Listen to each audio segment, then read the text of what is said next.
Hello friends, Hindi और pride में आप सभी का स्वागत है। जैसे कि हम सीरीज लेके चल रहे हैं उपन्यास के प्रश्नों की, और उसमें ये पार्ट है जो आपका करीबन काफ़ी इसके पहले हमने कई पार्ट में डिवाइड कर लिया है 50-50 क्वेश्चन को।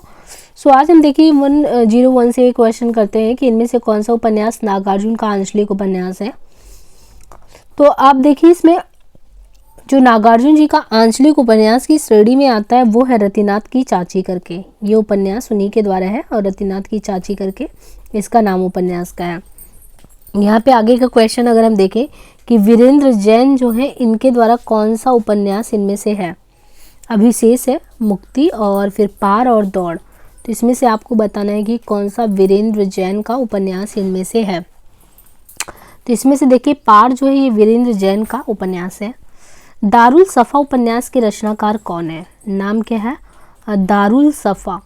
और दारुल सफ़ा जो रचना है, इस रचना के उपन्यासकार के तौर पे हम राजकृष्ण मिश्र को जानते हैं। राजकृष्ण मिश्र, दारुल सफ़ा। आबिद सूरती का उपन्यास छाटिए। इसमें से आपको 4 नाम दे दिए गए हैं और इसमें से छांटना है आपको कि जो आबिद सूरती है उनका उपन्यास कौन सा है। तो मेरे पापा की शादी करके है, ये आबिद सूरती का उपन्यास है, मेरे पापा की शादी। रानी नागफनी की कहानी। तो देखिए नागफनी की कहानी, मुझे तो लगा एक बार नागमती है, लेकिन नहीं, ये नागफनी की कहानी है। तो पूछ रहे हैं रानी नागफनी की कहानी के रचनाकार कौन है इसमें से। तो इसमें देखिए कि ये जो क्वेश्चन है इसमें है हरिशंकर परसाई। रानी नागफनी की कहानी ये है, इसके रचनाकार है हरिशंकर परसाई। विश्वबाहु परशुराम नामक उपन्यास के रचयिता कौन है? विश्वबाहु परशुराम, इसके जो रचयिता हैं तो विश्वंभर नाथ उपाध्याय करके ये है। असलाह किस उपन्यासकार की कृति है? तो असलाह की बात करें तो असलाह जो कृति है ये गिरिराज किशोर की है। जलता हुआ गुलाब के लेखक कौन है? तो जो जलता हुआ गुलाब है इसके लेखक का नाम है तरसेम गुजराल। तरसेम गुजराल का है जलता हुआ गुलाब उपन्यास। सितांशु भारद्वाज की औपन्यासिक कृति इनमें से कौन सी है? तो यहाँ पे देखिए सितांशु भारद्वाज की जो औपन्यासिक कृति है फिर वही बेखुदी। सालमली की लेखिका इनमें से कौन है? बहुत ही इंपॉर्टेंट रचना है, नाम इस रचना का, इस उपन्यास का नाम है सालमली। और जो सालमली की लेखिका है उनके बारे में पूछा है, तो सालमली की लेखिका कौन है? नासिरा शर्मा। नासिरा शर्मा के द्वारा सालमली लिखा गया है। अंधेरों के परे। तो अंधेरों के परे जो उपन्यास है वो किसके द्वारा है? तो अंधेरों के परे की बात करें तो ये सुरेंद्र वर्मा का है, अंधेरों के परे। अपना मोर्चा इनमें से किस लेखक की कृति है? तो अपना मोर्चा करके है, ये है काशीनाथ सिंह की कृति। सुरेंद्र वर्मा का कौन सा उपन्यास इनमें से है? तो इनमें से कौन सा सुरेंद्र वर्मा का उपन्यास है? तो इसमें से देखिए मुझे चांद चाहिए, सुरेंद्र वर्मा के द्वारा लिखा गया है मुझे चांद चाहिए। जुगलबंदी उपन्यास के लेखक कौन है? तो जुगलबंदी जो उपन्यास है उसके लेखक है जुगलबंदी के गिरिराज किशोर। और इसके बाद की बात करें तो जो क्वेश्चन है कि आप यहाँ पे देखिए नदी बहती थी। तो नदी बहती थी नामक उपन्यास के रचयिता है राजकमल चौधरी। नदी बहती थी। इसके बाद की बात करें तो जो आपका प्रेमचंद जी के किस उपन्यास को गोदान की पूर्व पीठिका माना जाना चाहिए? तो गोदान की पूर्व पीठिका की बात करें तो प्रेमाश्रम को माना जाना चाहिए। तो प्रेमचंद जी के किस उपन्यास को? गोदान की पूर्व पीठिका प्रेमाश्रम को। गोबर प्रेमचंद जी के किस उपन्यास में है? तो अनडाउटली ये गोदान उपन्यास में अगर देखें तो इनके बारे में हम बात करते हैं। और फिर नेक्स्ट जो क्वेश्चन है इसमें अगर देखें तो प्रेमचंद जी का कौन सा उपन्यास 1918 में प्रकाशित हुआ था? तो 1918 में अगर हम इनका देखें कि प्रकाशन का कौन सा रहा है तो वो जो समय है रंगभूमि का। इसके बाद जो क्वेश्चन है कि गोदान का प्रकाशन काल क्या है? तो गोदान के प्रकाशन की बात करें तो 1935 है। इसमें थोड़ा कन्फ्यूजन है क्योंकि जहाँ तक ये है सेवा सदन, तो ये मुझे लगता है कि 1918 में सेवा सदन होना चाहिए, रंगभूमि 25 के आसपास है, इसको क्लियर कीजिएगा। प्रेमचंद जी का जन्म कहाँ हुआ था? तो ये क्वेश्चन है कि प्रेमचंद जी का जन्म की बात करें तो लमही में हुआ था। कौन सा उपन्यास पांडे बेचन शर्मा उग्र का नहीं है? तो इसमें से ये बताना 121 नंबर के क्वेश्चन में कौन सा नहीं है। तो अधिकिला फूल इनका नहीं है। बाकी जीजा जी करके शराबी, फागुन के दिन, यानी फागुन का दिन है, और शराबी और प्लस जीजा जी, ये तीनों ही पांडे बेचन शर्मा उग्र का है। इसके बाद चतुरसेन शास्त्री का कौन सा उपन्यास इनमें से है?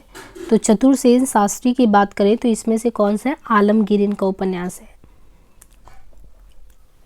इनमें से कौन सा उपन्यासकार बुंदेलखंड का है? प्रेमचंद, नागर, वर्मा, जोशी, इनमें से कौन से हैं उपन्यासकार?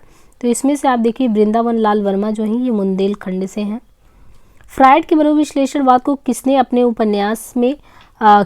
उपन्यासों में प्रस्तुत किया है? तो फ्रायड के मनोविश्लेषणवाद की बात करें इलाचंद जोशी के द्वारा। इनमें से कौन सा उपन्यास पति पत्नी ने मिलकर लिखा है? तो अनडाउटली 1 इंच मुस्कान, जो मनु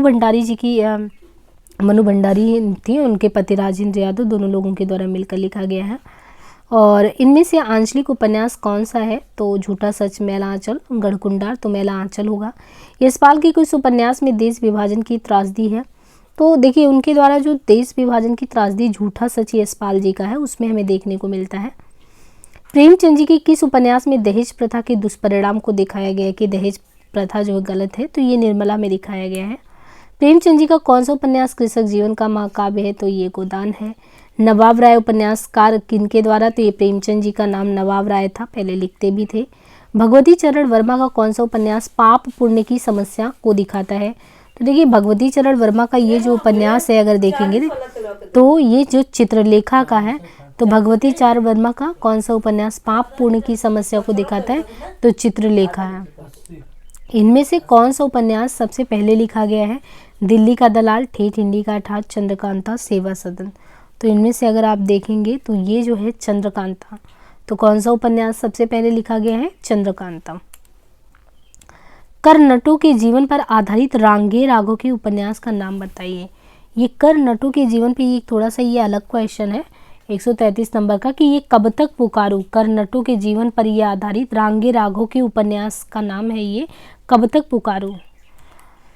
इसके बाद एक टोपी शुक्ला इनमें से किस लेखक की कृति है? तो यहाँ पे देखिए 134 नंबर का जो क्वेश्चन पूछ रहा है कि जो टोपी शुक्ला जो है ये राही मासूम रजा इस लेखक की कृति के लेखक है।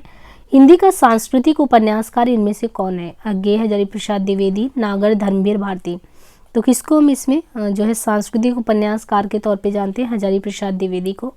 खंजन नयन उपन्यास हिंदी की किस प्रसिद्ध कवि की जीवनी पर है? तो खंजन नयन सूरदास जी के जीवनी पर है। त्यागपत्र किस समस्या पर आधारित उपन्यास है?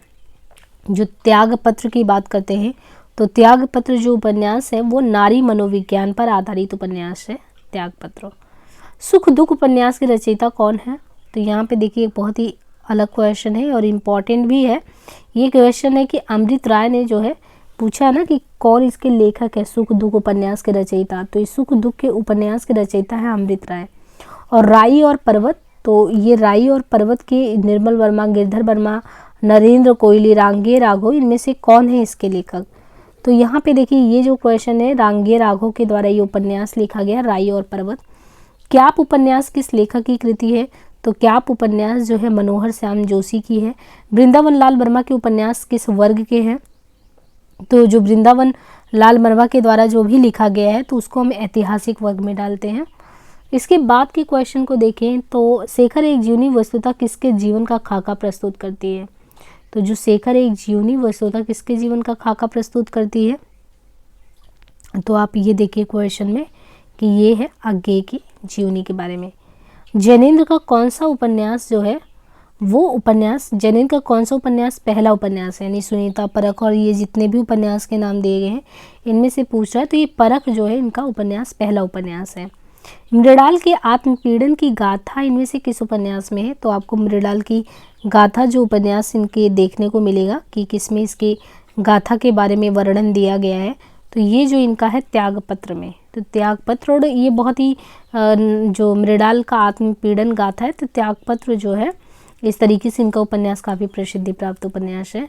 और झूठा सच जो प्रकाशित हुआ था तो झूठा सच का यहाँ पे प्रकाशन वर्ष पूछा है कि झूठा सच जो है कब प्रकाशित हुआ था। तो आप देखिए ये 1957 में। 146 नंबर का क्वेश्चन देखिए कि भीष्म सानी का कौन सा उपन्यास विभाजन की मानसिकता और उसके बाद जो समाज में एक द्वंद्व की स्थिति आती है तो वो चीज़ हमको तमस में देखने को मिलता है। जिप्सी उपन्यास के लेखक इनमें से कौन है? तो देखिए जिप्सी है, जहाज का पंछी है, ये जो भी उपन्यास है ये बहुत ही इंपॉर्टेंट है। ये इलाचन जोशी का उपन्यास है। कौन सा उपन्यास मोहन राकेश का है? तो इसमें से आपको बताना है कि कौन सा इनका है। तो इसमें अंधेरे बंद कमरे मोहन राकेश का है। चंदर और सुधा किस उपन्यास के पात्र हैं? तो जो चंदर और सुधा है ये गुनाहों के देवता जो उपन्यास है उसी के पात्र हैं। यहाँ आगे क्वेश्चन कि लखनऊ मेरा लखनऊ के लेखक इनमें से कौन है? तो लखनऊ मेरा लखनऊ करके ये जो लिखा गया है ये मनोहर श्याम जोशी के द्वारा है, रचा गया है। अब देखिए यहाँ से आपको बहुत ही अलग तरीके से जिस प्रकार क्वेश्चन आता है यूजीसी में कि आरोही कालक्रम में व्यवस्थित करना है कि नूतन ब्रह्मचारी, चंद्रकांता, निशा है, हिंदू परीक्षा गुरु, इसमें सभी का जो सन अगर क्लियर रहता है तो ये क्वेश्चन बहुत अच्छे से क्लियर हो सकता है। तो इस तरीके से इसका क्वेश्चन का देखें तो आपको जैसे परीक्षा गुरु का समय, निशा है हिंदू का, नूतन ब्रह्मचारी का, चंद्रकांता का, तो इस तरीके से इसका बी ऑप्शन होगा। प्रेमचंद जी के इन उपन्यास को रचना काल के आरोही क्रम में व्यवस्थित करना है। सेवा सदन, रंगभूमि, निर्मला, गोदान, तो जैसे गोदान को आप देखिए लास्ट में जो उसका समय है 35-36 मान के चलते हैं, तो उस तरीके से आपको इसमें लगाना है। तो आप देखिए कि गोदान जो लास्ट में, सेवा सदन 1918 के आसपास है, निर्मला 27 में है, रंगभूमि 25 में, तो आप देखिए कि यहाँ पे विकल्प ए सही होगा।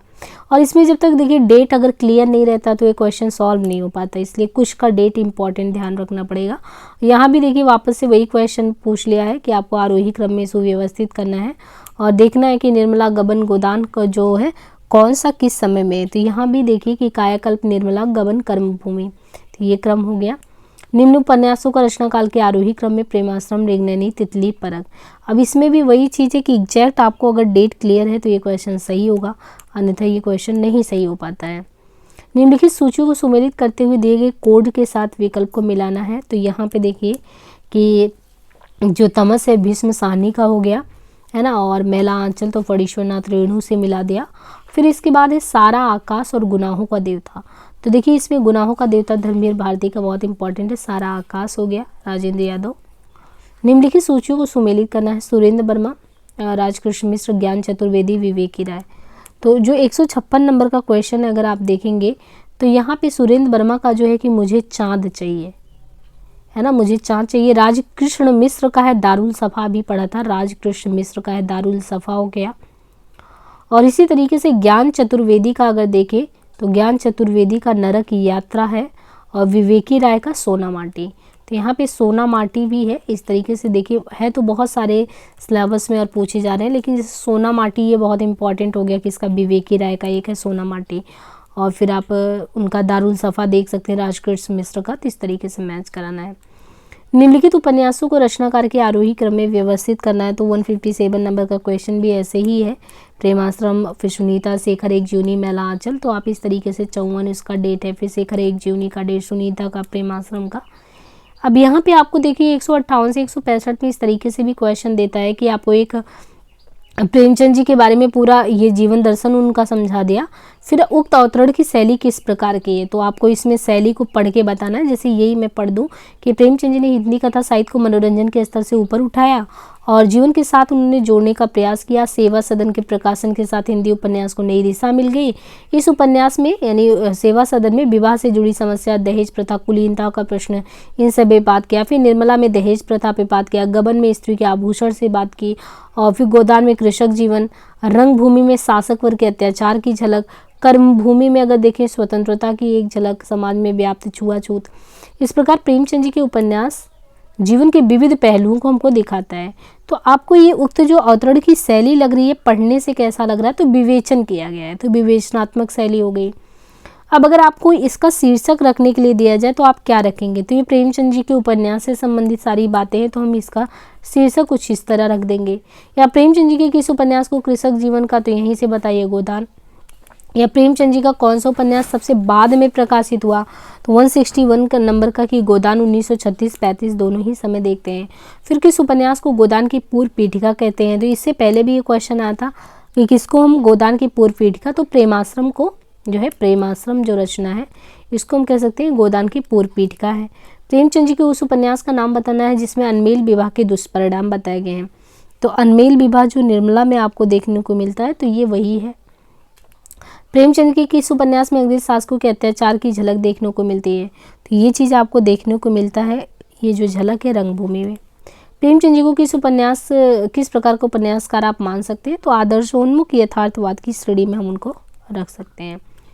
इसके बाद देखिए यहाँ पे क्वेश्चन इस तरीके से भी आता है असर्शन एंड रीजन में कि प्रेमचंद जी से पूर्व लिखे गए उपन्यास सुधारवादी या उपदेशवादी प्रवृत्ति के होते थे और उनका उद्देश्य बेसिकली मनोरंजन था। रीजन यह हिंदी उपन्यास का प्रारंभिक चरण था, अभी उपन्यास कला अपनी शैशवावस्था में थी, कुछ ऐसा ही। तो हमने बताया था कि शुरुआत में क्या उपन्यास का था, तो ये पूरा ही सही है, आर आंशिक रूप में सही है कि शुरुआत में कैसे मतलब उपन्यास का समय था। वापस से हिंदी के, जैसे ये क्वेश्चन है कि हिंदी के जो मनोविश्लेषणवादी उपन्यासकारों में यूंग, एडलर मनोवैज्ञानिक ये सब आते हैं, फ्रायड आते हैं, और ये मनोवैज्ञानिक सिद्धांतों पर जीवन की गुत्थियाँ, कुंठा, काम भावना, इन सबको तो शेखर एक जीवनी उसी पे लिखा गया है। अब इसमें रीजन दिया गया कि मनोविज्ञान के आलोक में किया गया विश्लेषण एकांकीय अधूरा है, इससे उपन्यास साहित्य का कोई उपकार नहीं हुआ। तो क्या ऐसा लगता है कि क्या साहित्य का कोई उपकार नहीं हुआ? तो ये सही है, परंतु आर गलत कथन है, क्योंकि इससे बहुत कुछ मतलब जीवन में बदलाव आए हैं। ऐसे आप रचनाओं को पढ़ते हैं तो आपको खुद महसूस होगा। या इस तरीके से क्वेश्चन बनते हैं कि 168 नंबर के कि आरोही क्रम में, जस्ट इसके पहले भी बताया था कि इसका डेट अगर एग्जैक्ट क्लियर हो तो ऐसे क्वेश्चन आराम से सही हो सकते हैं, जैसे चित्रलेखा, सुनीता, दादा, कॉमरेड, नदी के द्वीप। फिर कौन सा उपन्यास अमृतलाल नागर का नहीं है? अब सामर्थ्य और सीमा, सुहाग के नुपुर, सेठ बाकेमल, महाकाल। तो इसमें से बताना कौन सा नहीं है? तो सामर्थ्य और सीमा इनका नहीं है। अमृतलाल नागर का महाकाल, सेठ बाकेलाल, सुहाग के नुपुर, ये तीनों ही है। कौन सा उपन्यास यशपाल का है? तो यहाँ पे 170 नंबर का क्वेश्चन देखिए कि कौन सा है? तो निर्वासित जो है ये यशपाल का निर्वासित उपन्यास है। निम्न रचनाओं को फिर से वापस से देखिए कि वही आपको आरोही क्रम में लगाना, तो एग्जैक्ट ये डेट का खेल होता है कि आपको अगर ये क्लियर है तो फिर सही होगा। निम्नलिखित सूची को मिलाना, अधखिला फूल, अपने अपने वे दिन। तो यहाँ पे आप देखिए कि जैसे यहाँ पे आपने देखना है अधखिला फूल, अगर आप मिला देंगे इसको तो अधखिला फूल अयोध्या सिंह उपाध्याय से मिलाइए, है ना। अज्ञे का अपने अपने अजनबी हो गए, और वे दिन निर्मल वर्मा का वे दिन हो गया। और इसी तरीके से आगे के नेक्स्ट को मिलाना होगा, तो आप जो है ये क्या वे दिन हो गए, और इसके बाद कौन सा? कुंडली चक्र। तो ये हो गया वृंदावन लाल वर्मा का हो गया कुंडली चक्र करके। अब यहाँ पे देखिए वापस से वही असर्सन एंड रीजनिंग का निम्न रचनाओं के कालाक्रम आरोही क्रम में व्यवस्थित करना है, और फिर आधुनिक उपन्यासों में विषय वैविध्य के साथ साथ शैलियों के विभिन्न रूप देखने को मिलते हैं। आज उपन्यास जीवन कथित जीवन के ज़्यादा ही नज़दीक है, उसमें यथार्थ नहीं सच्चाई का पुट ज़्यादा है, तो बात सही है। और दूसरी चीज़ ये कि रीजन दिया है कि महानगरीय बोध से उत्पन्न मानसिकता के साथ साथ आधुनिक बोध से उत्पन्न ये जो है ये उपन्यास की विषय वस्तु है। आज नए मूल्य तलाशने का प्रयास हो रहा है।